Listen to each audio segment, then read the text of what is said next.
So now that we've seen a bit of implicit differentiation, I have 3 exercises for you to try. In all 3, we're trying to find y prime.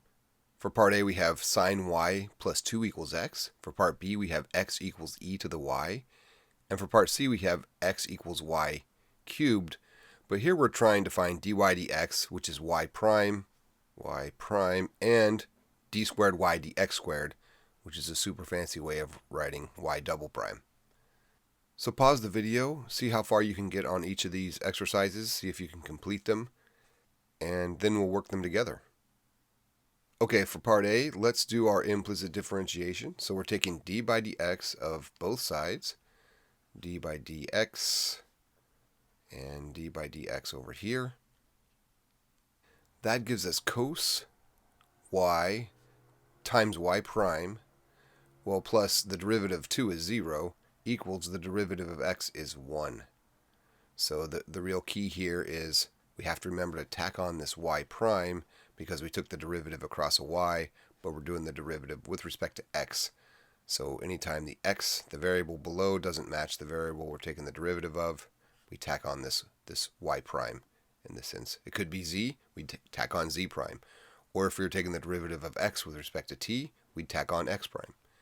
Okay, well, calculus is done. Let's solve this for y prime. So y prime is then clearly 1 over cos y, which is a fine answer. You could also write this as secant y, depending upon your mood. Okay, for part B, we're doing the same thing, taking the derivative with respect to x of both sides. Well, the derivative of x with respect to x is clearly 1, and the derivative of e to the y is e to the y, but since we're taking the derivative with respect to x of y, we need to tack on that y prime. That's just the chain rule. Okay, solving that for y prime, 1 over e to the y.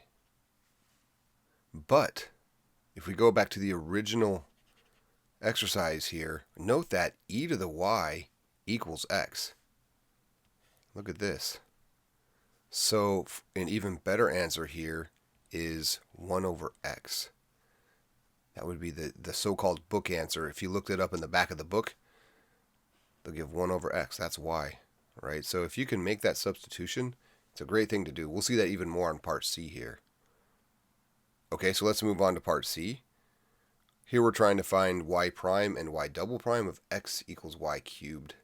Okay, we take the derivative with respect to x of both sides for the first derivative.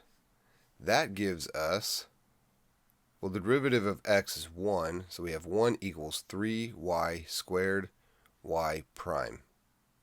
Solving that for y prime gives y prime equals 1 over 3y squared.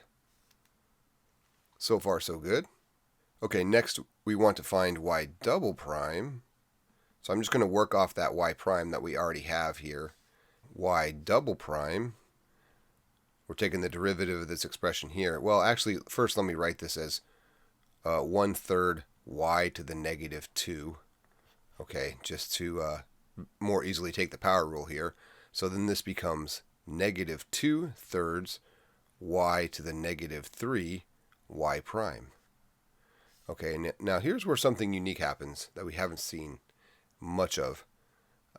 So here we go. Negative 2 over 3 y cubed y prime. But y prime is this bit here. We already have y prime. So we plug that in for y prime. And that's the technique we'll use when finding these second and third and fourth derivatives. Okay, so plugging that in gives us actually, what, negative 2 ninths y to the 3 plus 2, which is 5. Okay, so there's how that goes. So what I did there, I just plugged in this entire y prime for the y prime right there and simplified.